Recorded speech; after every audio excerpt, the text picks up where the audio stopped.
Assalamualaikum warahmatullahi wabarakatuh. Waalaikumsalam warahmatullahi wabarakatuh. Oke, selamat datang kembali malam-malam ini di podcast Going Indonesia. The Way of Archery, Hilaf adalah jalan panasku. Aduh, malam-malam nian Bang Yuga ini. Ya kalau saya emang free-nya di atas jam 9 sih, Mas. Oh iya, kalem aja santai. Nah, Oke, kita kedatangan tamu yang cukup terkenal di dunia panahan tradisional Indonesia ya. Ini dia Bang Yuga Andriano, bener ya? Dari Bekasi. Maestro pembuat busur laminasi. Jadi sekarang kita akan tanya-tanya beliau tentang semua hal tentang busur laminasi. Boleh silakan pokoknya apa. Iya, apa-apa silakan. Asal jangan teknik mana ya. Teknik mana saya jongkok. Oke, nanti itu kita tanya juga. Oke, Bang Yuga. Pertanyaan pertama dari saya deh. Sejak kapan mulai bikin laminasi, Bang? Awal sih 2010. 2010, 12 tahun lalu ya. Tapi bukan horsebow ya, bukan asiatik tapi longbow. Oh. Bambu longbow laminate. Iya. Udah Lama banget ya. Jadi tuh 2010 saya kan iseng lah, maksudnya Bata iseng lihat masuk forum-forum luar negeri kan tentang bow making gitu. Jadi wih keren juga nih itu kan. Dan saya juga dulu waktu mahasiswa manah juga, cuman standar nasional yang lem bambu.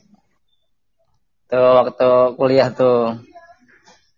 Cek. Ya terus lanjut. Halo. Iya lanjut. Kedengeran kok. Halo. Ya. Ayo, lanjut. Lanjut nah. Lanjut jelas. Jadi gitu, zaman mahasiswa pernah mana, cuman sempat vakum. Akhirnya 2010 saya tertarik sama longbow kan. Saya awalnya dari longbow. Saya bikin busur tuh dari longbow, dari recurve. Terus waktu itu sempat vakum 2015 mulai lagi karena waktu itu saya kan dulu main di KPBI kan. Saya main sama anak KPBI dulu. Jadi Chief Irfan, Mas Fahmi Ranggamurti, Koh John Hul tuh ada tuh, pokoknya dari Jakarta. Ngundangkan lah kita riset bikin horsebow. Akhirnya didatangin lah satu busur horsebow tuh. Saat itu saya ingat banget busurnya itu One Fighter, kayak One Fighter. Dan saat itu tuh waktu itu kayak One Fighter harganya masih 3 jutaan kalau nggak salah deh. Saat itu ya 2015 lah, 2014 2015. Udah tuh saya disuruh kan sama Chief, ayo udah bikin aja nanti kita coba-coba gitu kan. Wah Chief saya buta, saya bilang saya buta di horsebow. Udah nanti kita datengin deh satu busur sebagai contoh. Akhirnya nggak lama itu nggak ada berapa bulan lah datang itu model Alibow Kaiwan itu datang Alibow Kaiwan. Nih Mas juga coba buat di workshop kita dukung lah gitu kan, kata teman-teman KPBI itu. Habis itu ya udah dicoba. Ternyata susah juga ya ternyata bikin horsebow, karena yang paling susah tuh karena emang ininya loh masa saat itu terkendala bahan tuh bingung cari di mana kan. Muntak, cari nggak ada kan. Akhirnya riset, udah Chief saya selau aja ya, jangan di ini, nggak apa-apa selau. Satu saat saya dapat bahan, saya riset sendiri bahan, akhirnya jadi satu busur. Dan itu masih seberat berapa ya, 25 lbs kalau nggak salah, 25an lah, 25. Tapi udah direview sama teman-teman, udah bagus. Akhirnya dikembangin sampai sekarang kayak gitu, kurang lebih gitulah. Itu berarti belajar sendiri atau belajar dari mana itu bikinnya gitu? Dari forum luar negeri kan. Jadi ada forum bow making gitu kan, orang bule. Dan saat itu tuh bow making untuk asiatik tuh kayaknya nggak populer ya di barat sana kan. Saya bingung kan, nanya ke siapa, nggak ada yang bisa saya tanya untuk asiatik modelnya kan. Mereka rata-rata longbow, terus ya busur-busur tipe American style gitulah. Tipe American style yang hunting, longbow, terus self bow one piece wood gitu kan. Ya udah Akhirnya saya satu ada, ternyata direkomendasiin sama ke Master Lukas Novotny yang Saluki. Dia ternyata ada di forum itu. Ya udah, bilang, oh gitu cara bikinnya. Jadi maksudnya secara gambaran garis besar, oh bikin horseball itu begini, bener. Oh gini. Oke, dicoba. Nggak berapa lama ya akhirnya jadi busur satu-satu kan, walaupun ya sebenarnya ya untuk tahap-tahap awal ya nggak bagus-bagus amat lah, tapi akhirnya fungsional, akhirnya dikembangin sampai sekarang terus kan, sampai saya akhirnya kebingungan cari bahan, akhirnya bikin kayak kan yang bagian vital itu kan sebenarnya fibernya kan, nyari fiber di mana nih, dari dulu tuh nggak ada yang jual itu, apa mentahan gitu nggak ada yang jual. Akhirnya riset sendiri, saya tanya tuh, saya sebenarnya guru saya satu pembuatan fiber dari Ukraina di forum itu ada, jadi dia buat fiber sendiri karena memang dia juga susah mendapatkan fiber buat bahan busur gitu loh. Akhirnya saya kontak dia, gimana saya tahu cara bikin bahannya apa aja, ya udah akhirnya sampai sekarang fiber saya pun berdikari kan, nggak beli sama orang atau nggak beli ke luar gitu loh, nggak impor fibernya, tetap buatan sendiri gitu loh. Kurang lebih gitu sih. Itu tekniknya beda ya sama longbow ya, cara pembuatannya. Kan dulu kan belajar. Jauh beda. Oke. Jauh beda. Itu makanya saya begitu bikin horseball itu dari nol lagi, udah kosong lagi gelasnya. Oh gitu. Benar-benar udah dari modal habis banyak, dari waktu kebuang banyak, ya memang sih ya sepadan juga sih memang, soal sekarang lihat hasilnya sepadan juga dari usaha yang dulu dilakuin gitu. Oke teman-teman yang lain ada yang mau ditanyakan, langsung aja, jangan malu-malu ah. Startnya kan tahun 2010 Bang Yoga. Iya. Terus mulai horseball tahun berapa Bang? 2015. Oh, cukup lumayan ya. Nah, ada jeda waktu 5 tahun juga tuh buat saya. Saat itu kan saya kerja di luar pulau, jadi kan nggak bisa konstan kan. Kalau sekarang? Jadi akhirnya begitu. Vakum berarti pembuatan. Saat itu loh. Jadi begitu saya balik ke Bekasi kan, ya udah mulai lagi iseng-iseng. Kalau sekarang ngumpulin modal, ngumpulin bahan gitu. Berarti ya. Full time buyer. Oh, mantap. Oh. Lanjut yang lain silakan. Bang, fibernya sejak awal bikin busur itu sudah bikin sendiri atau sejak tahun kapan, Bang Adriano? Kalau fiber bikin itu berhasil 2016. Hampir setahun lebih lah risetnya itu baru berhasil. Oke. Dan baru satu-satunya ya kayaknya masih dulu, di keep ya. Itu memang nggak boleh keluar memang itu. Kuncian itu. Oh, itu memang nggak boleh keluar. Dijual nggak? Kalau ada temen yang pengen. Suatu saat produksinya banyak ya pasti dijual. Tapi kan karena memang produksinya terbatas ya belum bisa kejual kan, karena buat produksi sendiri aja kadang keteteran kan. Kayak gitu. Rahasia perusahaan ya. Mantap. Jadi ya dulu saya sempat awal itu pakai carbon fiber. Langsung datangin dari teman-teman KPBI kan. Ada bisa datangin nggak? Saya bilang gitu. Ternyata carbon fiber itu nggak cocok sebenarnya untuk busur horseball. Kenapa tuh? Jadi dia secara teknisnya dia tahan tekan tapi tidak tahan tarik. Berarti bukan di bagian punggung ya, bukan di bagian back ya. Hanya bisa di bagian belly. Hanya bisa di bagian perut. Jadi saat itu salah saya. Ya emang namanya baru belajar juga kan. Saya punggung dan perut itu pakai karbon. Hasil busur gampang banget melintir gitu kan. Karena dia tahan tarik tapi tidak tahan tekan. Jadi memang harus ada kombinasi antara fiber dan karbon. Gak bisa full karbon. Oke, untuk teknisnya nih Bang. Itu kan tadi teknis ini ya. Mbok cerita dulu deh Bang Yoga ini kan pasti riset dan ngeluarin duit termasuk banyak lah untuk riset sampai bisa bikin yang sekarang. Kalau angka kasar sebenarnya berapa besar sih yang sudah dikeluarkan selain ini ya, yang material aja lah. Kalau total sih ya mungkin ada 30 kali ya. Dari awal ya. Dari mulai dari startnya ya. Tapi nggak langsung jebret, saya kan 30K. 30 ribu Kak. Oh iya. Jadi ya memang kan, tapi kan kalau saya kan sistemnya nggak langsung dijebret uang banyak gitu loh Mas.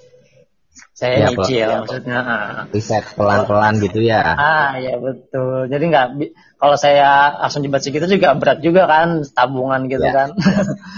Ya nyicil. Besar di waktu proses pembuatan busurnya atau pas riset bikin fiber stripnya? Apanya? Lebih gede trial error di waktu bikin busur terus gagal, atau lebih banyak keluar di riset bikin fibernya? Bikin busur, lebih banyak hancur di bikin busur. Termasuk yang terakhir dibakar itu ya? Ya, kalau itu memang kesalahan teknis benar-benar itu. Oke, yang presentasi bikin itu dari 10 itu jadi berapa biasanya? Kalau saya kan sistemnya gini, kalau misalkan seorang buyer itu bisa produknya 10 gitu kan. Kalau misalkan yang garansi 2 itu kita masih terhitung bagus gitu kan. Nah, kalau misalkan garansi setengahnya berarti saya udah gagal gitu kalau saya. Tapi alhamdulillah kalau misalkan produksi misalkan 5, paling garansi yang cuman delaminnya sedikit, knocknya pecah itu paling 1. Tapi kalau bikin 10 paling yang balik 2. Garansi yang kerusakan nggak parah lah, maksudnya masih bisa tertolong lah gitu. Jadi ibaratnya secara statistik ya saya masih berhasil gitu kan. Kecuali bikin 10 balik 5 itu saya udah gagal total gitu. Karena setengahnya udah gagal. Kayak gitu kurang lebihnya. Oke, lanjut. Silakan yang lain. Monggo yang lain. Bang juga kan yang teman-teman kenal juga. Satu-satu dong. Oke, siapa dulu nih? Ayo ke Somat, silakan. Nih, Somat bentar ya. Biasanya kan teman-teman kan biasanya pada nanya tuh, terima servisan tuh biasanya berapa?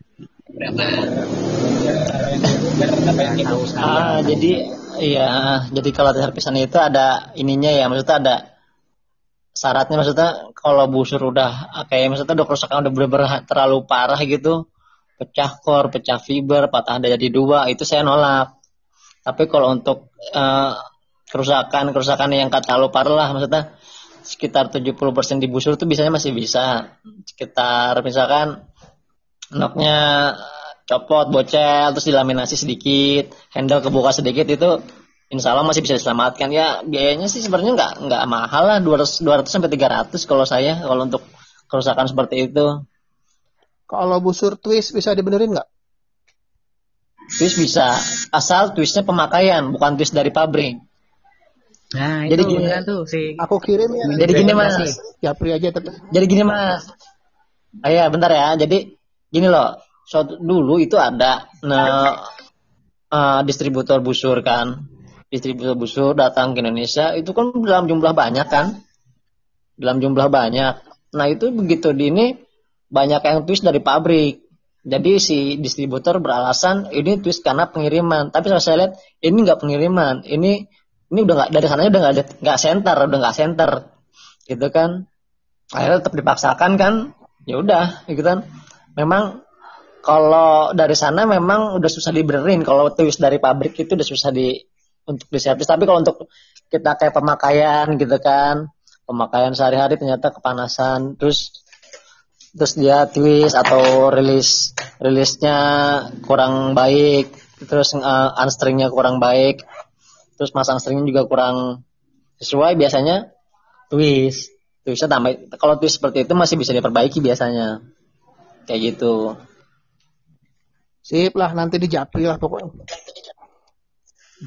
Enggak, nanti saya di YouTube juga nanti saya akan saya ajari cara benerin busur twist kok. Aku nggak bisa. Sangat mudah ada itu. Busur King Dragon 1. Aduh. Ya. Beresin bu. Wah, susah tuh kalau benerin. Ayo yang lain yang mau tanya.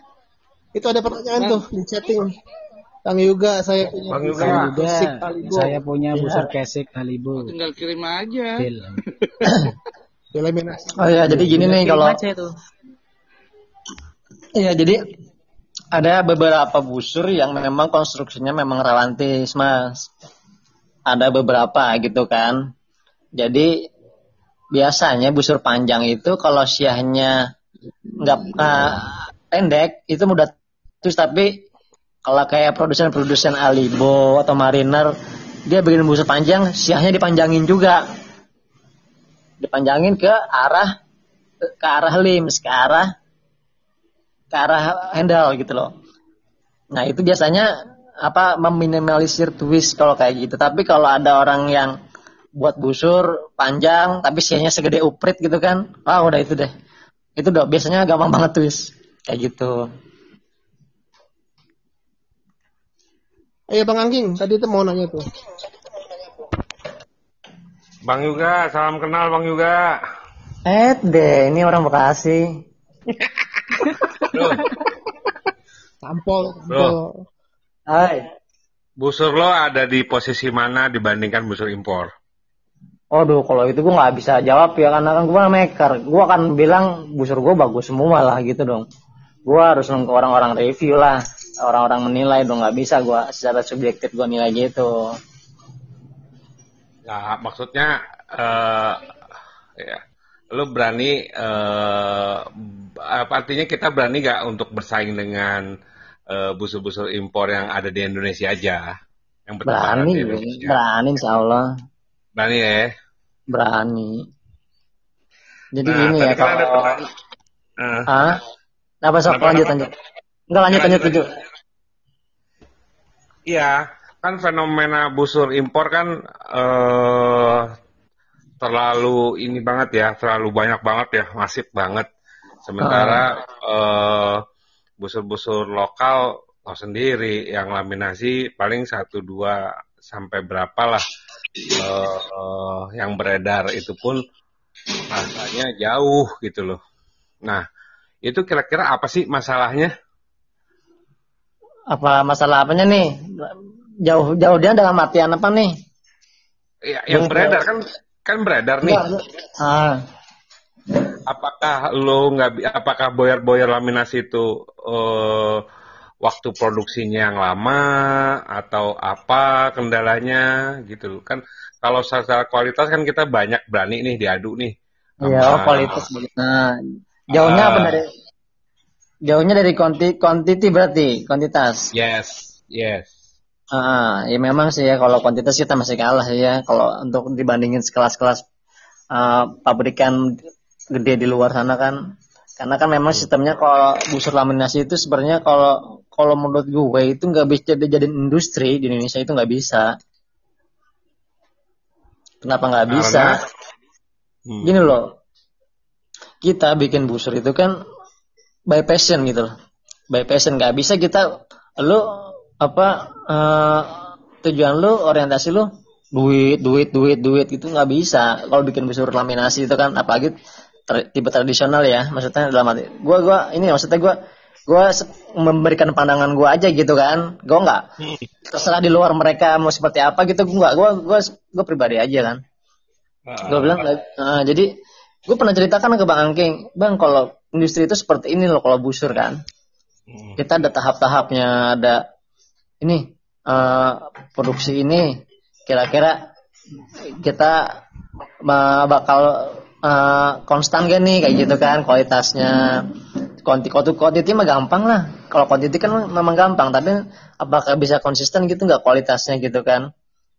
Maksud gue gitu loh, karena kan setiap busur yang diproduksi itu kan kalau kita bahannya beda, misalkan kita batch sekarang produksi 10 nih, bahannya bagus. Belum tentu bulan depan batch kedua bahannya bagus datang sama kayak batch pertama. Kalau di Indonesia gitu ya menurut gue ya. Kalau menurut gue. Berarti kita terkendala di kisi ya? Di kisi itu susah, itu memang susah. Jadi, kalau produksi banyak ya orang kita mau aja, tapi kan kelihatan build quality-nya kayak apa, ya kan?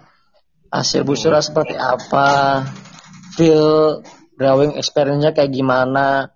Bisa, semua orang bisa ngebentuk busur jadi mentah itu bentuknya melengkung gitu, bisa. Nah, yang jadi pertanyaan adalah nanti busur itu feel-nya gimana gitu kan? Apakah durability-nya bagus gitu kan? Apakah di lem-lemannya dia rapat, ada gap apa enggak? Itu kan kita nggak kelihatan. Kalau orang main foto aja di ini, wah gue bisa bikin laminasi gini. Coba gue teman-teman pegang detailingnya, twist dead center apa enggak, kayak gitu kan. Nah itu yang susah itu kan, kalau dijadiin industri di kita itu kan. Kalau menurut gitu. Kalau menurut lo, apa yang perlu kita benahin? Artinya nggak bicara duit sih, maksud gue ini bicara ke apa ya? Kan selama ini busur impor pun juga kan masuknya harus ada izin lartas, ada izin dan lain-lain gitu ya. Kira-kira apa tuh yang perlu kita benahin sampai lokal itu bisa setara gitu, jadi raja di rumahnya sendiri lah, kasarnya kayak gitu. Sumber daya manusia. Apakah sumber daya manusia. Oh, SDM ya. SDM. Gue pernah cerita kan sama lo kan Bang, mungkin lo bisa cerita ke teman-teman kan. Kalau SDM itu memang penting banget kalau di busur, di industri busur itu SDM penting banget. Kalau untuk investor ya orang Indonesia kaya gitu, gue pernah bilang kan, bisa kasih duit berapapun, dari ratusan juta sampai MM-an pun bisa gitu kan. Cuman yang jadi kendala SDM-nya. Iya. Bro, ini kita ceritanya kita jarang nongkrong bareng, bro, ceritanya. Ceritanya gitu ya. Iya. Gak kenal kita nih. Bang juga. Jadi itu alasan sampai dirimu tidak mencari karyawan seperti bukan begitu Mas. Di luar sana. Jadi gini ya, kalau karyawan saya sejujurnya pengen. Sejujurnya pengen, tapi kan apakah karyawan itu maksudnya gini loh, mau dilatih dari awal gitu kan, dari awal sampai dia bisa gitu kan. Satu saat jadi orang kepercayaan saya itu kan, itu memang prosesnya kan panjang Mas. Betul, kayak gitu loh. Jadi kan ya memang harus punya basicnya di woodworking. Dia woodworking punya basic, walaupun nggak punya basic bisa dilatih gitu. Halo? Lanjut. Iya, walaupun dia nggak punya basic di woodworking, itu bisa dilatih. Tapi apakah ada kemauan si orang ini, si SDM ini mau gitu kan, berkecimpung di dunia pembuatan busur tradisional gitu loh. Yang kita lihat sekarang gini aja gampangnya deh. Jemparingan aja kan yang bikinnya udah pada tua-tua, penerusnya itu jarang banget. Maksudnya gitu loh, secara kita lihat gitu ya. Iya. Kurang lebih begitulah. Tapi Bang, dengan kondisi tiap bulan barangkali ada beberapa orang yang selalu selalu mengeluh. Kayak kemarin itu masalah busur laminasi, dia curhat sampai harus diancam dulu sih bayarnya itu. Baru apa namanya? Baru mau memperbaiki busurnya. Kira-kira untuk kendala seperti ini di Indonesia bagaimana? Jadi gini ya. Saya juga sebagai pembuat juga memang. Jadi ya mungkin ya maaf ya, maksudnya kan orang-orang sebagai archer atau pemakai itu lihatnya begitu busur udah jadi bisa disetring gitu, busur udah siap dikirim gitu kan, maksudnya ya gampangnya gitulah. Tapi itu kan kita di workshop itu kan buat busur, dia udah jadi di shoot test apakah lolos quality apa enggak. Nah itu kan misalkan lolos quality kan si buyer pun bingung, misalkan busur saya udah jadi apa belum, ternyata memang busurnya setelah lewatin QC ada masalah. Nah itu kan mungkin si buyer kan nggak mungkin secara jujur bilang, lu mas ada masalah nih, busurnya tulis gini. Itu kan ya kemungkinan besarnya itu kan susah loh buyer untuk ngungkapin ke konsumen kan, sedangkan konsumen udah nagih terus kan. Nah jadi jangan kan, maksudnya nggak semudah terlihat gitu lah. Gitu kita busur jadi tinggal kirim itu nggak gitu kalau di busur laminasi. Jadi kadang ada aja mau dikirim besoknya, ternyata loh kok agak nge-twist ya. Puyeng lagi kan, Boyer pusing lagi nih gimana gitu kan.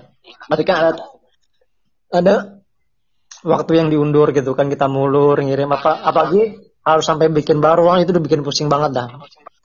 Kalau saya kalau kayak gitu memang nggak pernah komen sih ya, karena juga saya ngerasain pernah kayak gitu juga gitu. Makanya semakin banyak produksi bakal semakin pusing. Iya. Kayak gitulah kurang lebihnya. Oke Bang. Bang, Bang apa Yuga. itu ada juga sama kenapa nggak mau nerima PO, modelnya bikin uang, kalau sudah jadi baru dijual gitu. Jadi gini, kalau PO itu memang enak ya, dari duitnya memang enak gitu kan, kita nerima DP, wah bisa buat modal setengahnya atau gimana kan. Tapi terkendala gini loh Mas, jadi kadang kalau kita PO nih, oke, pesen dong Mas LBS gini 40 deh gitu kan. Jadi berapa misalkan 2 bulan misalkan. Kita bikin, ternyata yang di perjalanan kita ada kendala. Busurnya gagal atau apa kan. Nah, itu kan sebenarnya kita juga nggak enak gitu kan, makin lama bikin busur makin lama, makin mundur-mundur. Karena memang resiko PO itu gitu. LBS nggak sesuai gitu kan. Terus begitu udah mau jadi, udah mau dikirim atau mau finishing, busur meledak gitu kan. Karena itu itu di luar inilah, sebenarnya di luar teknis ini. Itu kadang memang posisi saya pernah begitu. Mau 3 hari lagi mau dikirim, lagi dites, meledak tuh. Nah, itu memang kadang pusingnya di situ si Boyer itu kan. Kecuali gini, ada si pemesan bilang, saya pesan busur 35 lbs. Si Boyer bilang, kasih range dong, jangan sampai pas banget 35, karena busur laminasi kan nggak bisa pas banget. Blok 35 bener-bener 35 gitu kan. Itu sebenarnya jarang banget yang begitulah, jarang banget bisa ngepas, itu jarang banget. Nah itu makanya kalau ada si pemesan bilang 35, kasih range dong, lebihnya berapa, kurangnya berapa. Nah yaudah lebihnya sampai 38, kurangnya 33 deh, oke. Nah itu si Boyer nanti bisa perkirakan gitu kan. Lebih pun dia nggak akan bikin busur baru lagi, kurang pun nggak bikin busur baru lagi gitu. Jadi setidaknya request konsumen itu nggak meleset jauh banget lah gitu lah ibaratnya. Tuh dengar kalian anak-anak ini, pesan tuh jangan sadis-sadis. Iya, maksudnya saya juga gitu. Kalau ya kan paling terima PO 1-2, kalau saya kan cuma buat ini aja, maksudnya buat muterin workshop aja lah maksudnya gitu kan. Cash flow di workshop aja. Kalau anak GJI kan cerewet emang. 43, harus 43. Iya, itu kalau saya sih sebagai pembuat saya akan bilang kalau 43 banget tuh nggak bakal bisa, karena kan bagaimanapun busur laminasi itu ada bahan alamnya, kayu atau bambu kan. Kan nggak setiap pasokan bahan yang datang itu sama, umurnya sama, kerasnya sama, kan beda. Kadang pun sama-sama kayu oak 2 mili, kayu yang ini lebih keras, kayu yang ini lebih lembek. Yang dipangkal lebih keras, yang di ujung lebih lembek. Itu kan bukan ranahnya kita kan, itu kan ciptaan alam, maksudnya gitu loh. Oh iya, ini ada pertanyaan bagus nih, orang-orang sering banget nanya. Definisi buat Bang Yuga itu antara handshock, kick, sama vibrasi itu gimana? Kan biasanya orang kan nanya, kayaknya handshocknya gini nih, kan orang nggak bisa bedain kadang ini handshock. Iya, kan kalau itu memang subjektif banget sih ya.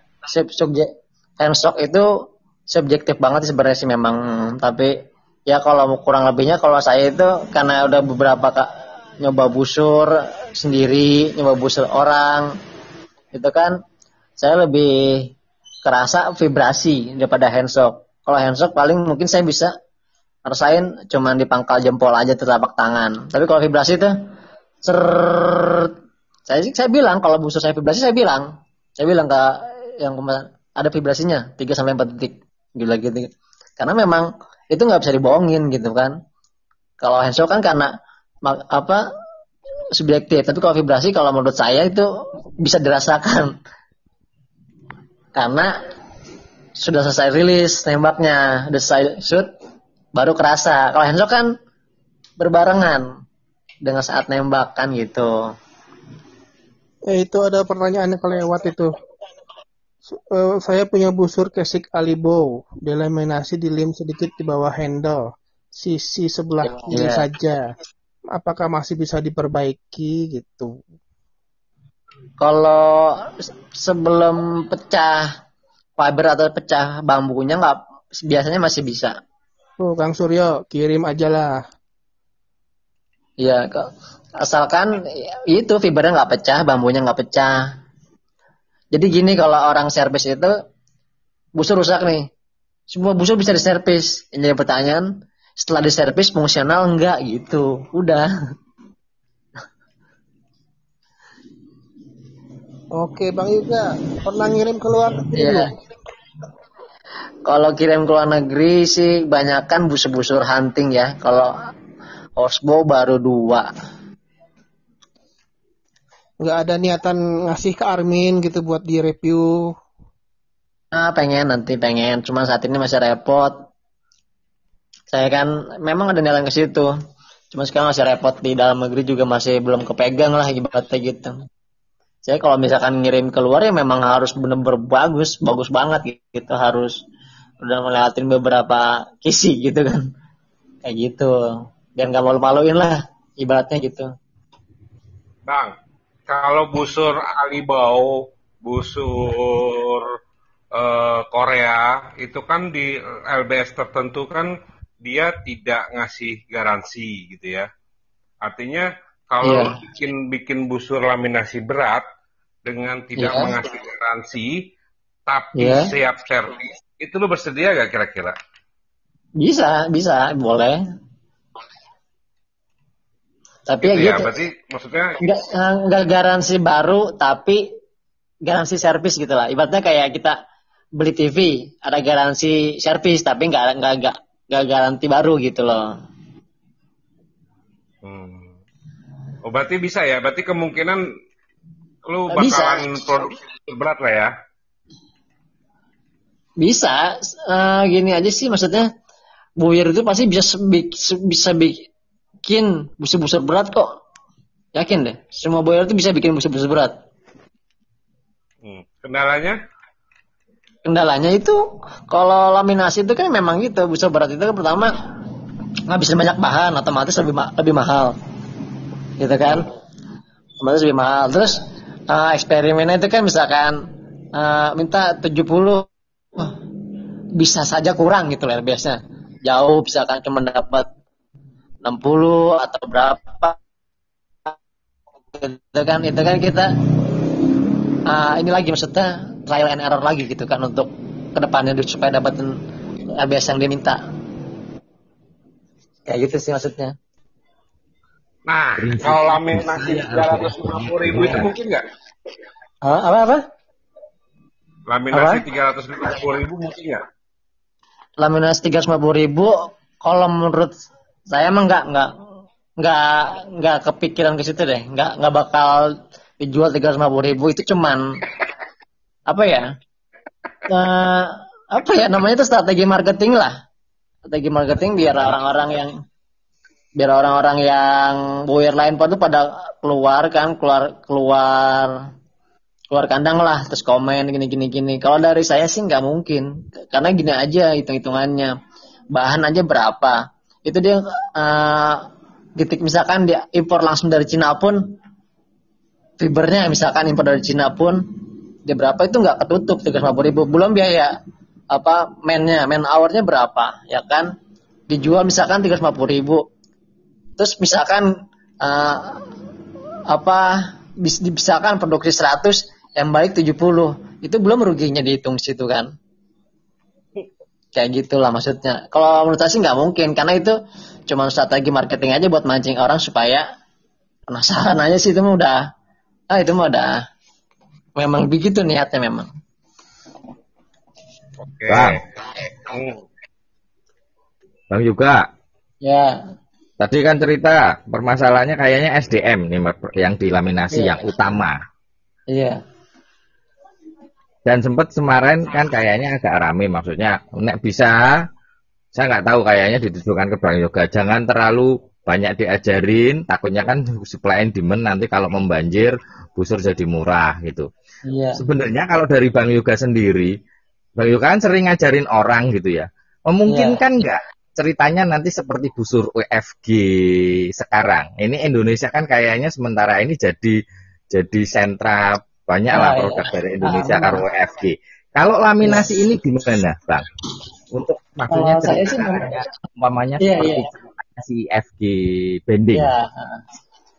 Memang dari cerita teman-teman Boyer terus teman-teman Boyer FG gitu kan, yang kontak ke saya, mereka memang pada mau naik ke laminasi gitu kan, pada mau naik ke laminasi dengan nyicil atau belajar nyicil kan, apa segala macam, minta apa pengetahuannya juga minta kasih tahu saya. Kalau saya sih memang membatasi aja sih. Saya membatasi aja, lihat orang juga saya sebenarnya. Lihat orang. Nih orang, jadi gini loh, saya pernah, ya mungkin saya bakal sebut merek satu orang ya. Ya. Mas Mufik tuh. Mas Mufik kan belajar dari saya. Oke, Saya bukan itu. Jadi maksudnya gini, saya tanya Mas Mufik, kontak saya pertama. Kang, saya mau bikin laminasi. Udah siap belum? Saya bilang gitu kan. Siap apanya, Kang? Pertama siap tempat, kedua siap peralatan, ketiga siap modal, keempat siap tenaga. Saya bilang, insya Allah saya persiapkan dulu. Persiapkan. Saya kira memang dia nggak serius gitu kan pas ngomong gitu. Begitu ini ternyata memang siap. Saya bilang, antum mau bisa apa cuman pengen tahu aja? Saya bilang gitu kan. Saya pengen bisa. Kalau pengen bisa, yakin pengen bisa, ayo saya ajarin. Tapi kalau cuma pengen tahu, ketika antum gagal sekali, udah, antum pasti ninggalin. Saya bilang gitu kan, gak bakal bikin lagi. Akhirnya saya pengen bisa, saya ajarkan kan, saya ajarin. Akhirnya ya sampai sekarang dia pun bisa produksi sendiri kan, laminasi gitu kan. Terus apa? Dengan peralatan yang mumpuni, SDM-nya juga ada yang bantuin gitu kan. Terus apa? Busurnya juga recommended, kalau menurut saya bagus, busur bagus.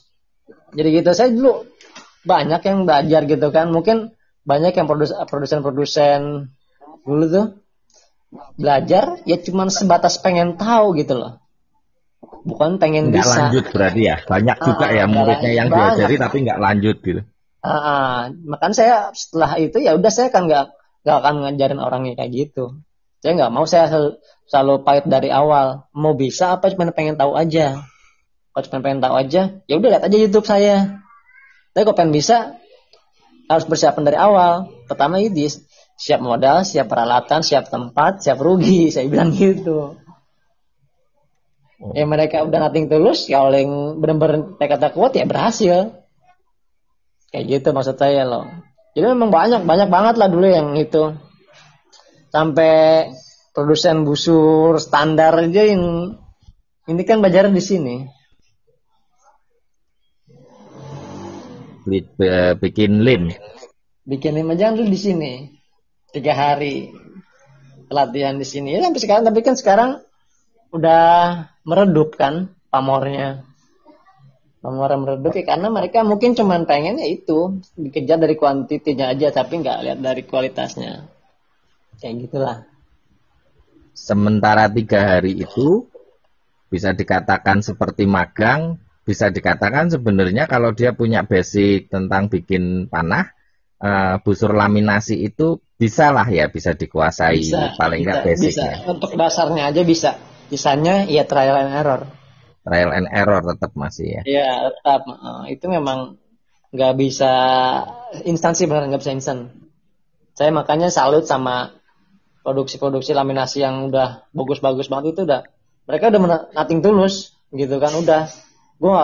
Saya akan nggak berhenti di tengah jalan, lanjut terus ya udah. Akhirnya kan kelihatan yang tetap eksis kan sampai sekarang masih ada kan gitu kan. Nggak tiba-tiba ngilang, nggak tiba-tiba meredup gitu kan, nggak. Kalau yang tekadnya kuat kan sampai sekarang kan masih bertahan kan. Ya. Lanjut, Gitu. silakan. Nah, kira-kira bahan yang alat yang dibutuhin itu apa? Simpelnya sih bang. Oh, jadi ya memang Siapa sih. tahu ada yang Ya, dengerin pengen kepo gitu kan. ya memang investasi busur laminasi itu yang utama sih memang alat sih. Kalau dirasa bikin laminasi pakai manual itu hampir nggak mungkin. Hampir nggak mungkin bikin laminasi pakai alat manual itu. Jadi ya memang alatnya itu pertama ya paling pokok bansau, circular saw, mesin gergaji lurus, mesin gergaji bansau itu udah intinya di situ deh tuh. Dua itu, terus satu lagi ya mesin-mesin amplas duduk kayak belt sander, vertical sander itu memang butuh ya. Terus sisanya ya peralatan-peralatan rumahan seperti bor tangan, mesin serut atau yang Berarti basic-basic. tukang itu udah cukup berarti ya? Alat tukang itu cukup kalau untuk servis, tapi untuk bikin belum tentu. Untuk bikin busur laminasi belum tentu, tapi untuk servis misalkan ada busur rusak atau apa itu masih bisa lah ya. Tapi kalau untuk bikin kalau bahan spreadnya beli jadi, ya silakan misalkan tapi kan kita susah itu cari orang yang menjual part-part laminasi jadi itu kan susah di Indonesia. Mereka rata-rata nggak mau menjual dalam bentuk part. Ya kan? Jadi masih dibikin sendiri juga ya speknya ya. Spek. Mungkin kan kalau FG kan tinggal siahnya aja, tinggal handle-nya beli. Tapi kalau laminasi kan itu jarang banget lah ada orang yang jual handle laminasi, siah laminasi itu jarang banget. Sama core laminasi itu jarang banget. Itu mereka jarang lah saya lihat yang jual part seperti itu buat laminasi. Kayak gitu. Dulu pernah inget tuh ada yang jual laminasi bahan siap pakai. Ada siapa dulu tuh ya? Jadi nyediain bor. Siapa ya? Lupa ya gue ya. Ada kayak dulu kan? Kang Salman Jain ya? Itu. Kang Salman Jain. Iya, kayaknya ya. Oh, itu memang bahan tapi mentah karena laminasi itu setelah bahan mentah datang nggak bisa langsung tempel, ada prosesnya lagi. Iya pasti itu mah. Jadi memang ya memang ribet sih bikin laminasi itu ribet dah. Makanya kalau harganya memang mahal ya memang patut lah gitu sepadan sama cara buatnya. Soalnya dulu kan ada yang nanya itu temen ada yang nanya, aku syaratin kalau mau bikin laminasi syaratnya satu, punya alat yang presisi, udah itu aja. Alat tukang biasa bisa, aku udah bilang gitu, berarti kan nggak salah berarti kan ya. Betul. Jadi memang alat bisa bikin sendiri, nggak bagus nggak apa-apa, asal presisi. Tapi asal presisi kan ya, syaratnya cuma satu presisi. Satu asal presisi. Miring karena dikit kan auto twist. Atau twist itu kita ngamplas miring dikit aja twist. Jadi gini sih ya, kendala zaman dulu saya memulai itu nggak ada alat pabrikan yang mendukung buat bikin busur laminasi loh. Jadi kayak paling bansau tuh dulu pun jarang banget yang jual. Itu kan bansau saya udah tahun 2016 apa ya, udah lama banget lah. Nah itu kayak vertical sander nggak ada yang jual, belt sander nggak ada yang jual saat itu. Terus thickness sander yang buat nipisin core nggak ada yang jual karena memang semua akhirnya bikin sendiri kan. Akhirnya bikin sendiri ya udah. Karena memang alat-alat bikin busur laminasi itu nggak dijual umum gitu loh, nggak ada buatan pabriknya gitu loh. Jadi memang harus bikin sendiri, rakitan sendiri memang. Kang Yuga ini punya background tukang kayu apa gimana kok dari alat aja sampai bikin sendiri? Mungkin ada sejarahnya gitu? Iya, saya sih lebih seneng ngoprek sih ya, lebih seneng ngoprek. Lebih seneng maksudnya coba aja trial and error. Kalau basic pendidikan nggak ada. Jadi benar-benar otodidak semuanya ya. Karena kan memang sekarang kan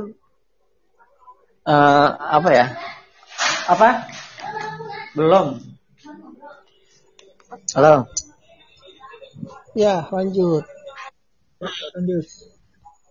Iya, jadi coba saya nanya nih Kang juga. Assalamualaikum. Iya. Waalaikumsalam. mau nanya tentang ini. Kalau busur laminasi itu ada standar pengiriman nggak?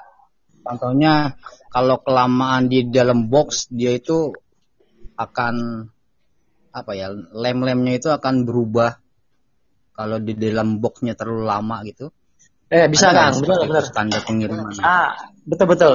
Jadi gini, banyak kasus jangankan busur yang dari Cina ya. Ada waktu itu kasus busur yang paling mahal lah, Saluki.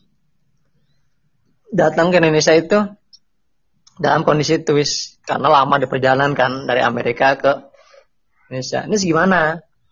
Kata gitu kan, dibenerin. Akhirnya si Boyer bilang, nggak apa-apa, ini dari saya nggak twist, semua normal kan. Tapi begitu sampai situ twist, ternyata memang di dalam kargo itu kepanasan kan, ketumpuk barang lain.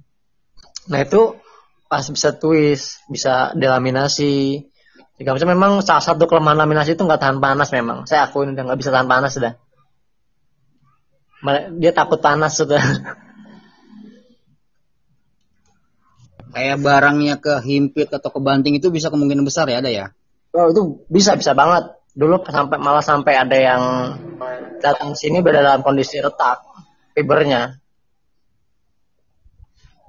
Kalau kelembapan malah tahan berarti Bang? Apa? Kelembapan atau lebih ke dingin, mending tahan dingin sih. Dia lebih tahan dingin. Soalnya kan kalau laminasi kan udah jadi dalam bentuk busur kan udah pasti di coating kan, atau di coating clear atau vernis. Nah, itu kan lebih aman kena air. Karena saya pas begitu dia kena panas itu kan, dia panas itu jadi empuk kan lemnya jadi empuk. Kondisi nggak seperti semua lagi. Terus ditambah ketindihan barang lain atau kehimpit barang lain, hasil nge-twist atau kepelintir limnya ya pecah bisa. Bang Yuga, Ya, kalau dari pengalaman Bang Yuga sendiri waktu bikin busur laminasi ini, kegagalan terbesar itu faktor penyebabnya apa itu Bang? kegagalan waktu itu paling banyak itu centeringnya sih Mas. Busur laminasi susah centeringnya. Oh yang tadi yang faktor kayak ngamplas gitu harus presisi gitu ya? Iya itu paling makan waktu sih. Jadi kalau orang udah kebuka dari cetakan tuh kan kelihatannya kayak hampir jadi ya. Udah bentuk busur gitu kan, busur dalam kondisi unstring. Nah itu satu lagi yang paling susah itu centering. Jadi kita udah center dipakai laser. Saya udah di proses selanjutnya begitu di string, loh kok ada melintir gitu kan, apanya padahal udah center kan. Ternyata ada kayunya beda berapa mili gitu kan, beda ketebalan tipis. Kalau mili sih jarang sih, paling 0 di bawah 1 mili lah itu. Toleransi ketebalan yang maksudnya perbedaan ketebalan misalkan yang kanan kiri kok begini gitu kan. Nah itu paling susah di situ. Serat core-nya berarti ngaruh banget Bang ya? Ngaruh banget. Jadi kalau ada busur serat core-nya tuh kembang, saya sih nggak percaya. Karena itu kalau dalam bentuk mentah kayu strip itu melintir. Jadi kalau ada motif yang bagus di limnya itu lebih baik pakai veneer daripada pakai kayu untuk core-nya itu sendiri gitu loh. Lo veneer itu di luar atau di dalam? Kalau laminasi dalam. Di dalam. Kalau laminasi dalam sebelum fiber. Oke. Kalau FG kan di luar. FG kan di luar tuh. Jadi ditarik kan dia nggak terlindungi kan kalau FG itu ada veneer di atasnya. Ya kemungkinan veneernya pecah atau retak karena memang nggak ada pelindungnya. Tapi kalau di laminasi kan veneer ada di bawah fiber. Ikut ke lem kan, ikut ke press. Kerok Bang biasanya Bang aman. Ya guyon. Ya sih. Jadi maksudnya kalau EFG setahu saya kan kayaknya nggak biasanya pecah ya kalau veneer dikasih di luar. Rata-rata pecah. Jadi ya gitulah maksudnya harus ada ininya ya, ada edukasinya juga sih sebenarnya kalau untuk bahan-bahan busur itu. Itu ada pertanyaan tuh. Busur Kang Yuga ini ada yang pakai sorry masih ya. Monggo. Busur Kang Yuga ada yang pakai kor bambu nggak? Bisa nggak bambu dijadiin kor? Sekarang sekarang nih produksi sekarang udah bambu sama owak. Yang busur base-nya yang maksudnya busur standarnya harga standar pakai owak. Yang premiumnya mungkin suatu saat ada yang PO pakai bambu. Ya mungkin nanti harganya beda karena memang bambunya kan kemarin saya langsung datangin dari Cina kan, titip teman. Karena memang nggak ada yang jual di sini bambu untuk core bahan busur laminasi itu nggak ada yang jual. Kelebihannya apa? Lebih lentur atau gimana? Anti twist. Jadi dia dari ujung ke ujung itu nggak ada melintir-melintirnya. Bener-bener sempurna gitu lekukannya. Oh gitu. Siap. Tapi ada masa waktunya nggak, Bang Yuga? Apa? Ada masa waktunya nggak? Maksudnya berapa kali shoot dia? Kalau bambu kan bambu itu kemungkinan contohnya aja di Aero aja. Jadi ada gini. umurnya nggak maksudnya gitu? Oh jadi gini, kalau bambu di busur laminasi itu bukan bambu batangan itu diceset jadi pipih, enggak ya maksudnya. Core bambu di laminasi itu beberapa bambu disatuin, dipres, dilem, dijadiin papan, baru dibikin slice tipis 2 mili. Jadi si ruasnya itu bisa di mana aja, ngacak karena gabungan dari beberapa batang bambu loh. Oh. Nah itu yang bikin stabil di situ. Jadi kan kalau kita pakai bambu lokal, misalkan kita nyeset bambu lokal, bambu petung deh, misalkan kita bikin 2 mili lebar 4 cm gitu kan kita yang di ruasnya kan pasti lebih kaku, yang ada ruasnya. Ya, Siap tanpa ruas kan pasti lebih lentur. Nah itu kan harus diperhitungkan kan situnya.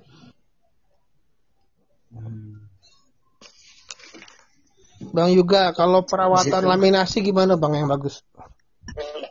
Jangan kena panas berlebihan, udah itu aja. Kalau panas berlebihan nggak boleh, berarti nggak bisa main di Bekasi dong. Gimana tuh? Jadi gini sih maksudnya, panasnya itu di Bandung. Panas terik ya, abis nyusut ya taruh tempat adem gitulah. Maksudnya jangan terpapar kelamaan lah. Karena memang busur bagus pun bisa tuwis sih. Masalahnya kena panas kelamaan itu jarang-jarang ada tempat berteduh buat busur gitu. Iya sih, iya memang sih kita nanti memang sih tergantung ininya ya, maksudnya tempat shootnya di mana gitu kan. Kalau ada tempat ada itu memang berisiko banget sih. Saya juga nggak pungkirin sih gitu kan. Kadang kalau udah ini ya udahlah, kena panas ya memang laminasi memang kelemahannya di situ. Kang Mahmud kemarin sempat bilang kalau kena panas dilap aja pakai lap agak basah gitu. Itu boleh gitu? Boleh, malah basah itu lebih bagus daripada panas kalau laminasi. Oh, diginin gitu ya. Jadi dikasih radiator gitu ya. Radiator boleh, kasih coolant. Jadi kalau misalnya kita bawa busur laminasi ke lapangan panas, bawa aja lap basah gitu ya? Iya,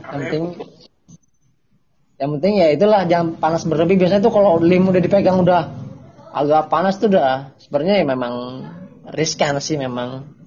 Kalau dibiarkan misalnya nggak dipakai agak lama, itu gimana? Aman nggak? Santai aja? Dalam kondisi string apa unstring? Unstring lah. Unstring nggak apa-apa, kepanasan. Bukan, maksudnya disimpan di rumah kan, misalnya katakanlah lagi jarang dipakai atau apa gitu. Ya di ini aja, maksudnya disarungin gitu kan. Standar gitu cukup gitu ya. Standar itu. Yang dulu tuh saya juga dikasih tahu sama orang-orang luar sana kan. Jadi kalau kita punya kelembaban tinggi kan kayak Indonesia gini kan, kadang tembok rumah kan panas tuh Mas. Kalau daerah panas kan kayak Bekasi dan daerah pantai itu kan, nah itu banyak rata-rata ditempel di tembok kan, jadi digantung tapi nempel di tembok kan. Nah itu ntar kelihatan tuh si fibernya lama-lama memutih karena kelamaan di tembok kena panas. Kayak gitu. Ada bercak putihnya nanti di fibernya itu. Jadi kalau misalkan di rak pun ya ada space-nya lah, ada rak kayu space-nya biar nggak langsung kena tembok gitu loh si busurnya ya. Jangan nempel. Raknya nggak apa-apa kena tembok. Tapi kalau daerah dingin malah bagus kok. Tapi ini sih cuma buat peringatan daerah panas aja. Kalau daerah dingin nggak masalah kalau busur laminasi. Oh kayak ini ya, kayak nggak boleh disimpan di mobil terus ditinggal gitu ya? Nggak boleh. Kelupaan misalnya kan, panas, kena oven kan jadinya kan ya? Ya, jadi kalau ya kasus sih memang dulu banyak. Kalau bisa sih ya begitu kalau di mobil jangan langsung disetring sih memang. Jadi memang dalam kondisi panas di mobil, keluar dari mobil itu jangan langsung disetring. Ya, biarkan aja sampai adem baru disetring. Oke. Dulu banyak sih jadi pecah di dalam mobil itu banyak banget dulu itu. Karena ketidaktahuan kan dia nggak kuat panas. Kayak gitu. Oke, ada lagi yang mau nanya? Silakan yuk, masih ada waktu.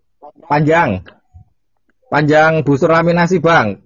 Saya belum paham banget sih, tapi kayaknya kan bahannya dia beda dengan EFG tunggal, EFG single material yang lebih lentur. Jadi kayaknya kalau EFG bending mau ini kan busur pendek bisa. Tapi kalau laminasi cenderung lebih panjang lah dari busur-busur EFG. Nah, dari Bang Yoga sendiri, yang buatan Bang Yoga ideal atau pendek minimal yang masih fungsional enak itu berapa panjang? 44 inci atau 112, stringnya 112. Stringnya ya? Nah, panjang busurnya kalau di string 44 inci. Kalau dalam sentimeter sekitar 112, 113. Panjang itu terpendek rekornya Bang Yoga berapa? Kalau saya apa? Yang terpendeknya kan pasti pernah lah nyoba. Itu iya segitu. Segitu yang ini. 44 Turkish buat HBA Turkish. Itu drawling berapa? Dulu pernah apa? Drawlingnya berapa itu? 26. Cuma sampai 28 lebih dikit lah. Jadi dari 28 lebih itu ya udah mulai stuck dikit-dikit. Kalau Bang Yoga ngukurnya dari belly atau dari mana Bang? Kalau Turkish saya dari back karena kan di Turki tonjolan itu kan dihitungnya sebagai handle kan. Tapi kalau Tatar itu yang non Turkish lah itu misalkan dari belly. 28 belly. Kalau Turkish saya biasanya dari 28 back. Oh, 28 back berarti 26 ya? 27 lah. 26 di belly ya. 26 27 kira-kira. 27 lah. 27 di belly.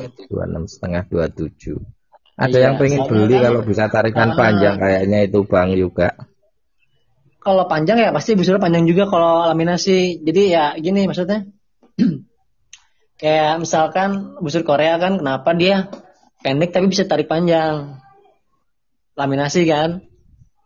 Kenapa coba? Ada yang tahu nggak? Tahu. Apa coba? Bang Angking tahu mungkin. Pengalaman banget kayaknya. Apa coba? Oh, nggak ada ya Bang Angking ya? Nggak ada. Apaan sih? Aku tadi barusan nggak denger. Handle-nya nggak? Kenapa busur Korea pendek, ya kan? Tapi bisa ditarik panjang, Mas Somad. Handle-nya gerak. Kan siahnya kan semi gerak kan? Salah. Paling gampang kelihatan loh. Limnya tipis. Apa sih namanya? Embu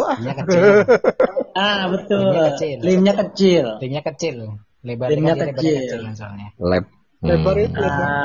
Lebarnya tipis ya. Lebarnya kecil kan? Lebar lim. Itu yang bisa bikin tarik panjang 2,5 cm. Cuma 2,5 cm bisa Korea. Tapi itu ya. Itu ditaruh di Turki. Turki. Oh iya, perbandingannya jadi kayak ininya jadi panjang ya. Nah, ya jadi kan dia kelenturannya lebih Lentur lentur ya. daripada yang penampangnya lebar kan. Kita coba aja satu kayu yang 2 cm dibandingin dengan kayu yang 4 cm. Kita tarik sama-sama dengan kelengkungan berapa, lebih patah duluan yang mana gitu. Pasti yang lebar kan. Kalau Nah, itu. oh iya. Tapi kerugiannya ya memang tenaganya kurang. Jadi perbandingan tadi mekanisme gini, makin lebar penampang lim, makin banyak nyimpen tenaga. Kalau busur itu. Catat nih, boyer catat nih. Nah, Tapi tarikannya makin pendek gitu ya, Bang? Iya pendek, karena tensile strength-nya jadi lebih sedikit. Nah, makin kecil ini tensile strength-nya masih bisa banyak, bisa panjang jadinya. Kayak gitu. Itu paling gampang sebenarnya. Makanya kalau Korea kenapa dia ditarik 28 nggak ada tenaganya, karena tensile strength-nya belum mencapai titik maksimal karena kan limnya kecil. Oh, berarti pantas Korea itu ininya powernya lebih sedikit ya daripada yang. Nah, betul kan? Ya masuk akal. Butuh GPP lebih kecil juga kan. Ya karena lebih letoy. Lebih letoy, betul. Lim kecil lebih letoy daripada lim lebar. Sama bisa dibilang gini gak? Busur limnya yang kecil, aduh lupa aku ngomong apa deh, skip aja lah. Kalau dari akurasi itu bagusan yang limnya lebar apa yang kecil tadi, Bang? Kalau akurasi bagusan yang lebar. Karena Lebar, jadi gini kalau lim lebar itu ditahan pun dia masih bisa nyimpen tenaga banyak gitu loh. Begitu dia full draw, tahan, dia masih nyimpen tenaga banyak. Tapi kalau udah lim kecil, ditahan berapa detik pun biasanya tenaganya udah berkurang sedikit. Jadi kalau belajar ke orang-orang luar itu makin lebar lim, dia nyimpan energi potensial makin gede gitu. Makin besar. Tapi bukannya makin berat. Berarti bisa dibilang Ya memang makin berat. Apa namanya bukan berat tarikan, maksudnya busurnya jadi makin berat gitu. Iya memang bobotnya pasti berat. Kalau lim lebar tuh bobotnya pasti berat. Makanya ya gimana ya, plus minus juga sih ya, namanya kita busur Turki kalau limnya kecil nggak ada tenaganya nanti gitu kan. Busur Korea limnya lebih lebarin, nggak bisa diraw panjang kayak gitulah. Jadi memang per ini sih ya, plus minus dari jenis tiap busur kan beda-beda. Dan masing-masing busur bisa dibilang ada titik optimal tarikannya berarti ya. Iya, makanya saya juga dulu waktu belajar sama-sama orang luar itu memang begitu, basicnya seperti itu. Makanya kalau kayak busur-busur Europe tuh yang limnya lebar-lebar tuh, itu memang luar biasa tenaganya. Kalau busur Bang Yuga udah pernah dites ini belum? Kronograf segala macem. Dulu di tempat KPBI udah sering. Di teman-teman KPBI dulu sering. Masih ingat nggak hasilnya dulu berapa gitu? Dulu yang paling tinggi itu 205. Berapa LPS? Berapa GPP itu? LBS 38, Arrow 22, 23. GPP berapa tuh? 10 kali ya, sekitar 10. 9 ya? di bawah Di bawah 10. 9. GPP 9 berarti 9 kurang. Tapi busur yang pendek. Gitu. Itu tatar, enggak itu pakai busur tatar 38. Jadi rate-nya memang rata-rata 176 sampai 187 itu tuh udah standar banget lah untuk busur. Kalau kata kalau di teman-teman KPBI ya maksudnya, ya mau sekencang apa sih busur gitu kan, namanya tradisional. Ya lumayan sih. Udah oke banget. Iya. Menurutku Oke. 175 ya minimal itu menurutku ya 10 GPP. Iya. Di bawah itu kalau busur eliminasi letoy. Leto. Jadi ya memang mau sekencang apa sih busur gitu kan, namanya juga tradisional kan, maksudnya gitu. Ya udah 200, udah 190, 200 udah bagus banget lah. Kalau saya bilang, kalau menurut saya ya, karena kan sekarang, jadi ya memang sepadan lah untuk LBS segitu, FPS 170 sampai 180 memang udah sepadan sebenarnya untuk LBS di bawah 40 itu segituan memang rata-rata. Iya, jangan sampai inilah, jangan laminasi tapi kalah sama bending kan bikin malu. Jadi ya kadang juga ada yang overrated kan, maksudnya overrated. Nih busur saya misalkan di bawah 40 tapi bisa 190 200 ya. Itu ya tergantung arrownya juga kan ya, mungkin ya kita kan juga namanya orang kan nggak boleh lah saling klaim nggak apa-apa. Tapi kan ya memang average-nya rata-rata segitu sih dan dulu juga nggak berubah. Klaim sih nggak apa-apa bang, asal ada data mah nggak masalah. Iya. Klaim Tapi kan ada kalau gitu kan nyebelin. makanya kan kalau jadi ya ini comparison sama Hornbow ya, Hornbow yang ya kan Hornbow 50 lbs dibanding laminasi 40 kan pasti seimbang FPS itu biasanya. Iya. Kadang Hornbow lebih lemah, kadang Hornbow lebih lemah.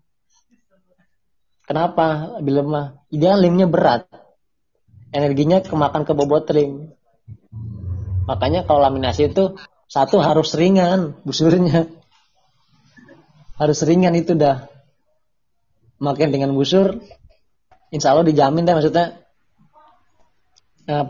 performanya bagus kayak gitu. Tapi makin berat busur ya itu memang bakal kemakan bobot dari si busurnya itu sendiri, bobot limnya itu kemakan berpengaruh juga ke lesatan arrownya kan. Kalau keberatan coba barbel aja.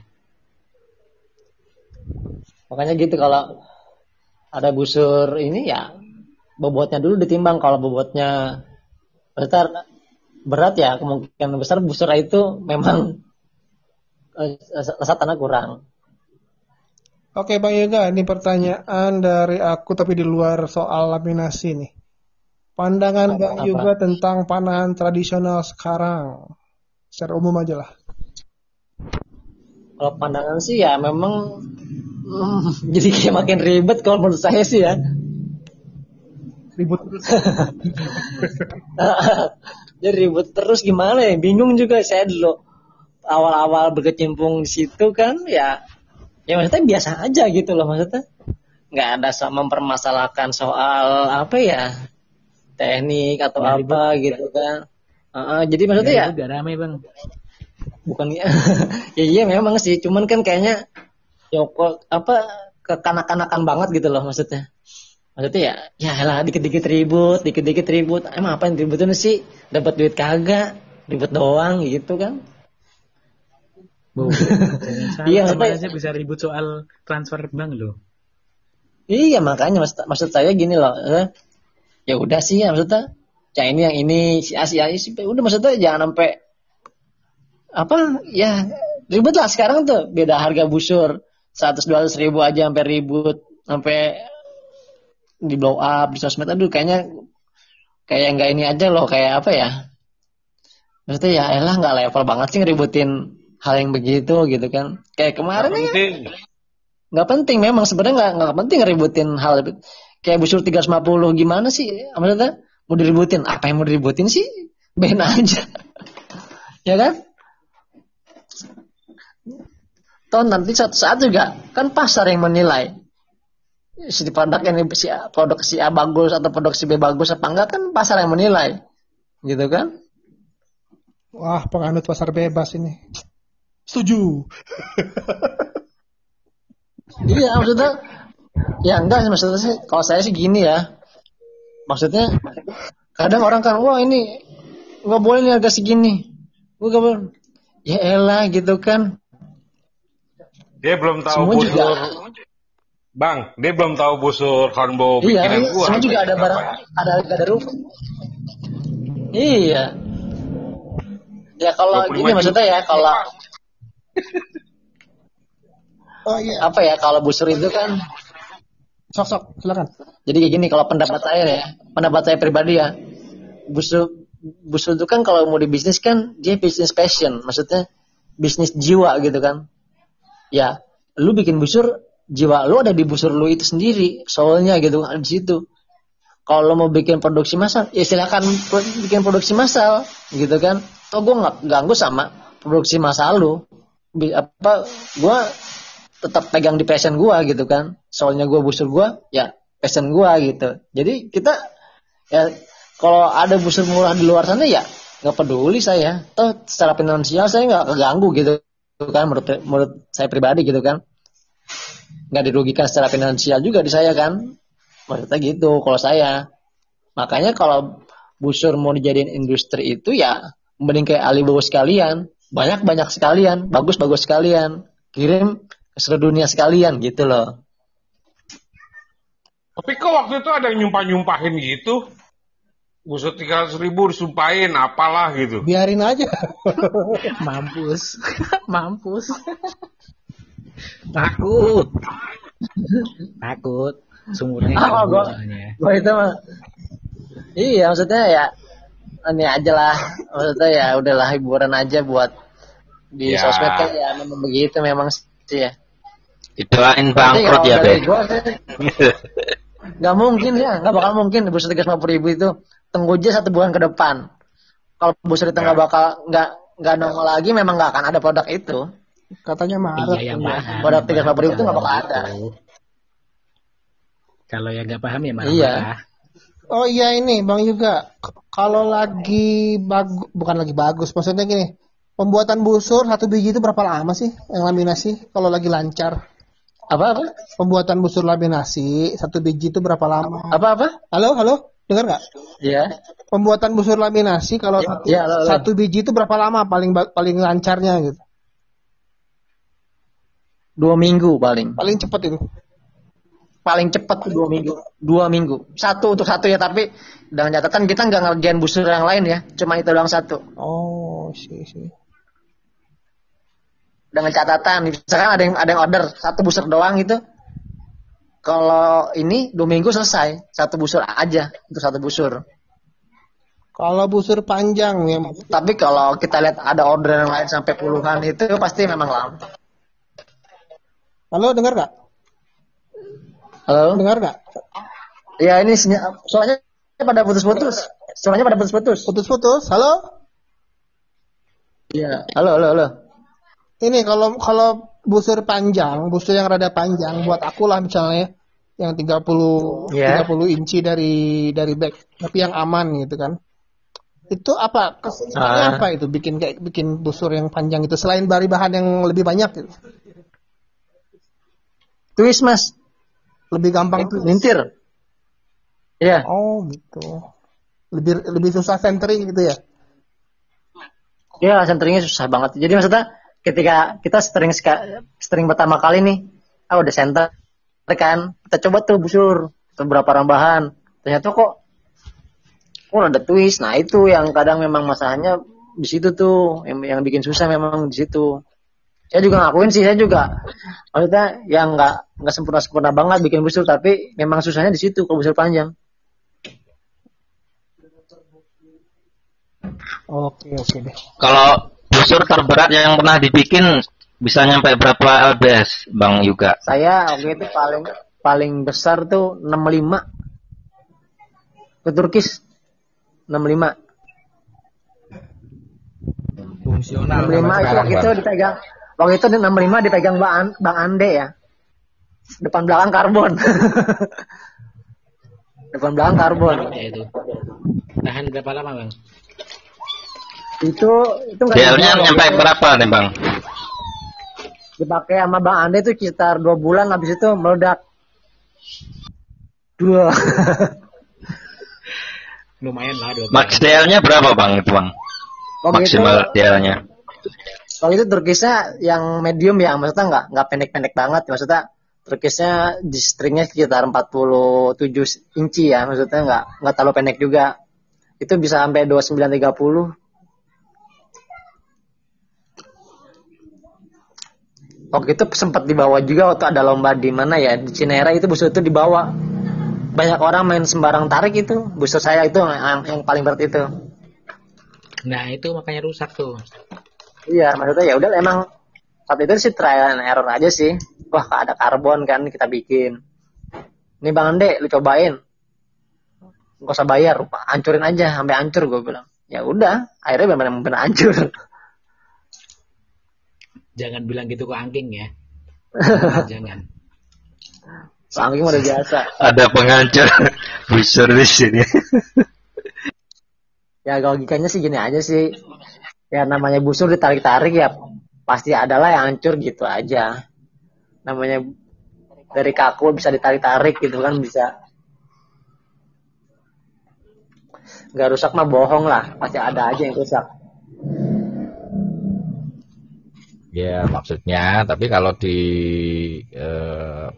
ditarik dengan benar, dengan rapi, apalagi tidak ganti-ganti orang ya kayak motor gitu ya. Kalau pemakainya banyak, kayaknya ketahanannya pasti jadi lebih pendek gitu ya.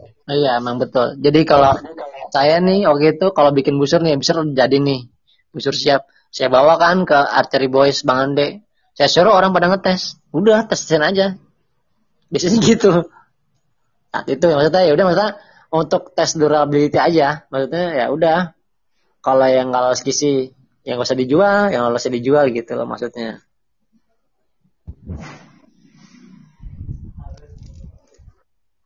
Ayo, ada lagi yang mau tanya? Silakan. 10 menit terakhir. Kalau untuk bahan selama ini Bang Yuga masih impor atau dari lokal untuk kayu?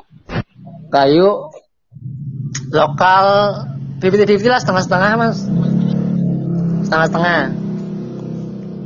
Setengah-setengah lokal, setengah impor. Tapi kadang kalau lokal lagi susah ya pakai impor. Tapi kalau impor lagi susah kadang beralih ke lokal. Jadi ya memang sih ada plus minusnya kayak jenis kayu aja kan. Begitu udah jadi busur, draw experience-nya banyak bedanya gitu kan ya. Memang mau diapain lagi karena memang bahannya kan susah dapetin yang konstan tiap saat itu kan konstan susah. Pasokan bahan konstan tiap saat itu susah memang. Jadi untuk bikin standar juga susah ya Bang kalau gitu ya? Ya betul, memang kalau mau bikin kita satu produksi standar semua tuh memang untuk satu batch mungkin bisa, tapi untuk batch selanjutnya biasanya susah. Kalau saya ya maksudnya karena memang apa ya, kayak pasokan aja kadang kali ini bagus, besok beli bahan lagi jelek gitu loh. Maksudnya nggak jelek sih, maksudnya kurang bagus, nggak sebagus yang pertama, biasanya gitu. Itu ada. Iya sih emang itu ya masalahnya. Itu kadang problem terbesar di pembuat lokal tuh gitu memang.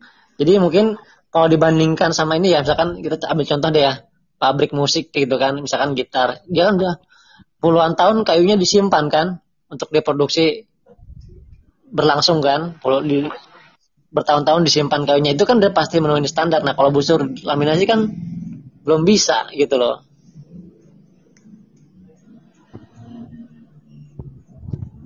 Itu ada pertanyaan tuh, Bang Yuga pakai lem apa, oven berapa derajat, berapa lama. Tapi kalau rahasia dapur jangan, nggak usah dijawab. Enggak, kalau saya lem lokal kok, lem SK biasa, lem SK. Saya nggak pernah pakai bahan-bahan yang maksudnya yang harganya overrated itu nggak pernah pakai saya. Saya juga maksudnya mikir, maksudnya kalau saya pakai bahan yang harga dasarnya udah mahal, nanti bingung jual konsumennya berapa gitu. Ya kan, maksudnya saya misalkan pakai bahan yang udah mahal, pokoknya bahan impor semua, nanti saya jual konsumennya harga berapa? Saya kayaknya 4 juta pun untuk harga lokal udah, menurut saya ya udah mahal gitu loh. Kalau 4 juta untuk harga lokal itu udah mahal.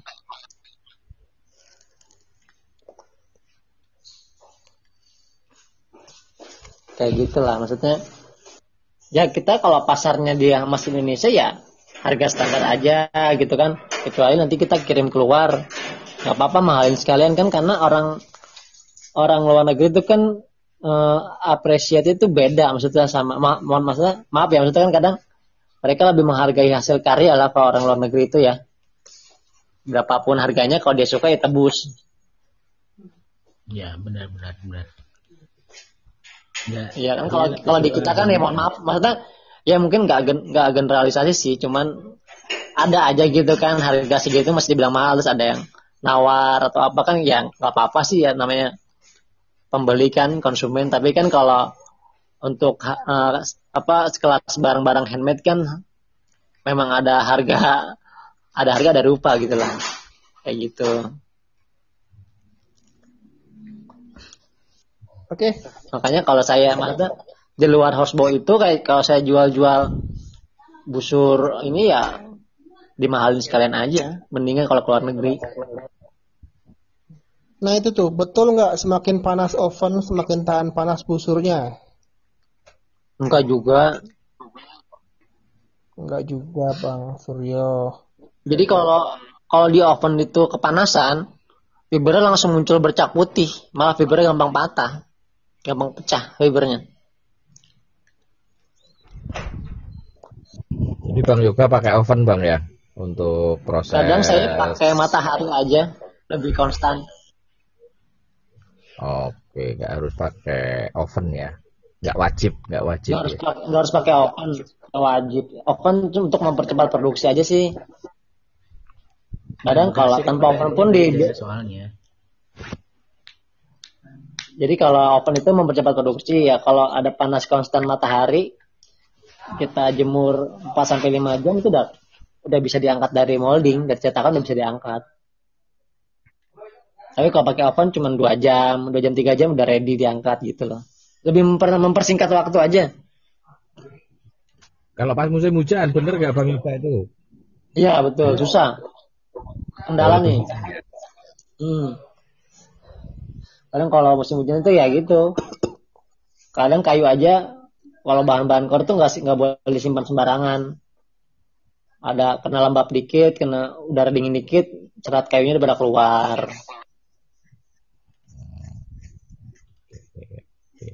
Jadi memang kompleks lah, untuk busur laminasi itu memang kompleks, rumit banget lah memang. Oke, udah malam banget ini. Terakhir Bang Yoga, ada pesan apa ke boyer-boyer yang mau belajar laminasi lah, atau buat archer lah yang mau main laminasi, atau buat panahan tradisional pada umumnya lah. Iya. Terakhir, yuk. Kalau untuk boyer-boyer yang pada mau naik ke laminasi, saran saya sih memang harus siap mental. Harus siap mental dulu tuh, siap mental. Kedua siap modal. Keempat siap ini aja, maksudnya siap menerima keluhan konsumen. Itu tuh udah inilah, maksudnya udah basic banget, standar banget lah untuk kita memulai laminasi itu. Kadang seperti ini loh. Jadi ada orang membuat laminasi baru 1-3 busur dijual. Busur rusak garansi dia susah. Dia hilang orang. Nah itu kan kadang permasalahan di situ tuh. Jadi maksudnya sebenarnya itu busur belum siap durability tapi udah dilepas ke pasaran. Jadi terlalu cepat untuk dijual gitu loh. Maksud saya, ya kalau udah bisa bikin ya udah. Pakai dulu sampai hancur. Gitu kan. Maksudnya udah ketahuan durability-nya baru produksi yang lebih banyak gitu kan. Nah, kadang permasalahan boyer di kita itu kan baru bisa bikin, maaf ya maksudnya nggak underestimate juga, nggak maksudnya bisa bikin 1 atau 2 udah wah langsung terima PO dalam jumlah banyak atau apa gitu kan. Nah, itu salah sebenarnya. Harusnya memang harus di ini dulu, maksudnya di apa ya namanya ya, di tes aja lah, maksudnya tes pasar, tes ketahanan gitu-gitu aja sih maksudnya. Terus kalau untuk archer mas saya juga bilang bukan archer, saya juga mana paling pas cuma ngetes busur doang sih sebenarnya. Tapi ya nggak apa-apa lah, kalau archer ya mungkin lebih ini aja sih, lebih bersatu aja lah. kadang suka antara sedih dan ketawa aja ngelihat orang pada ribut gitu. Archer kok makin kesini makin gampang ribut gitu kan, makin gampang apa ya, makin gampang tersulut aja gitu kan. Ada ini tersulut. Berarti ya udah gitu kan, selama nggak menyangkut ke ranah pribadi di sosmed gitu kan, sebenarnya ya nggak masalah gitu kalau menurut saya. Gitu aja sih, lebih maksudnya lebih santuy aja lah, jangan terlalu jangan terlalu emosian lah. Gitu. Setuju. Kalau untuk teman-teman ya, iya maksudnya kalau saya kan memang ya maksudnya ya miris aja lah ngelihat orang dikit-dikit ribut gitu kan. Ya akhirnya cuman ya ngeliatnya ketawa gitu kan maksudnya. Apa sih mantas diributin gitu. Oke, setuju lah pokoknya. Santuy aja lah, malahan tuh ya. Nggak usah terlalu serius ya Bang juga ya. Teman. Iya, jadi kalau nanti ya kalau saya ke depannya memang buat teman-teman Gaoying ini memang mau bikin busur panjang dan berat memang. Saya udah pernah sering ngobrol juga sama Bang Angking tuh. Memang ke depannya mau ke situ. Iya. Untuk busur-busur limited edition itu memang busur panjang dan berat. Sip. Kayak gitu. Kita tunggu pokoknya. Doakan aja lah lancar. Soalnya udah dapat risetnya kok untuk busur-busur berat dan panjang itu, cuma belum ke eksekusi aja. Amin. Didukung lah itu pokoknya. Oke Bang Yuga, terima kasih. Makanya sekarang lagi riset. Terima kasih banyak atas waktunya. Ini buat teman-teman. Ya. Kita terima kasih banyak ini. Makanya sekarang ini aja, serta lebih santuy aja lah kita ya. Maksudnya buat teman-teman Gaoying juga doain aja saya biar bisa bikin busur-busur yang recommended buat teman-teman Gaya ya. Pokoknya kalau bisa ditarik aman lah itu. Kalau mau tes kiri ke King tuh. Oh iya pasti kalau busur tesnya yang dekat dulu. Oke, makasih banyak Bang Yuga atas waktunya yang telah disediakan. Semoga bisnisnya lancar-lancar aja ya. Amin. Saya juga mohon maaf semuanya juga. Selamat semoga jumpa lagi nanti di podcast Indonesia The Way of Cherry. Maafin juga kalau ada salah-salah kata ya. Oke, khilaf adalah jalan. Assalamualaikum warahmatullahi wabarakatuh. Waalaikumsalam. Waalaikumsalam warahmatullahi wabarakatuh.